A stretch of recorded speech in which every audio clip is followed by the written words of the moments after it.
नमस्ते दोस्तों। आज हम बात करने वाले हैं प्रकृति के सबसे अद्भुत चीजों में से एक, ज्वालामुखी। वो विशाल कुदरती भट्टियां जो गुस्से में फूटते हुए लावा और राख उगलती हैं। हाँ, वही। लेकिन आखिर ये बनते कैसे हैं? चलिए पता करते हैं। सबसे पहले हमारी पृथ्वी एक बड़े लेयर्ड केक की तरह है। सबसे नीचे हमारे पास भीतरी कोर है जो सॉलिड और बहुत गर्म है। फिर आता है बाहरी कोर जो अभी भी गर्म है लेकिन लिक्विड है। उसके ऊपर मेंटल है और अंत में क्रस्ट यानी जहां हम रहते हैं। अब ये मेंटल बिल्कुल सॉलिड नहीं होता। ये एक गाढ़े चिपचिपे पदार्थ से बना होता है जिसे मैग्मा कहते हैं। कुछ खास हालातों में ये मैग्मा ऊपर की तरफ चलने लगता है क्योंकि ये अपने आसपास के ठोस चट्टानों से हल्का होता है। ऐसा पृथ्वी की प्लेटों के हिलने से हो सकता है या जब समुद्र के तल का पानी मेंटल में मजबूरन घुस जाता है जिससे चट्टान का पिघलने का तापमान कम हो जाता है। ये मैग्मा फिर पृथ्वी की सतह के करीब मैग्मा चैम्बर्स में जमा हो जाता है।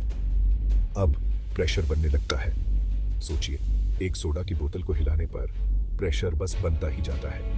आखिरकार इस मैग्मा को पृथ्वी के क्रस्ट में कोई कमजोर जगह मिल जाती है और धमाका, ये सतह से फटकर बाहर आता है जिससे ज्वालामुखी विस्फोट होता है।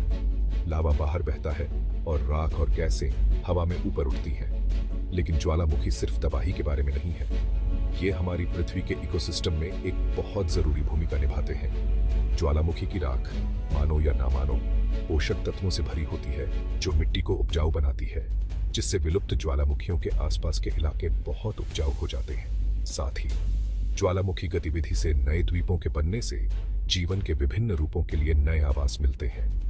ज्वालामुखियों को समझने से हमें न केवल विस्फोटों का अनुमान लगाने में मदद मिलती है, बल्कि हमारे ग्रह की गतिशील प्रकृति की भी सराहना होती है। हर विस्फोट, लावा का हर बहाव पृथ्वी का खुद को फिर से आकार देना है, यानी आग पत्थर को ढाल रही है। तो अगली बार जब आप कोई ज्वालामुखी देखें, चाहे वो असल में हो या तस्वीर में, याद रखिए, ये सिर्फ लावा उगलता हुआ पहाड़ नहीं है। ये हमारे जीवित ग्रह का एक जटिल, महत्वपूर्ण हिस्सा है। देखने के लिए शुक्रिया और जिज्ञासु बने रहिए।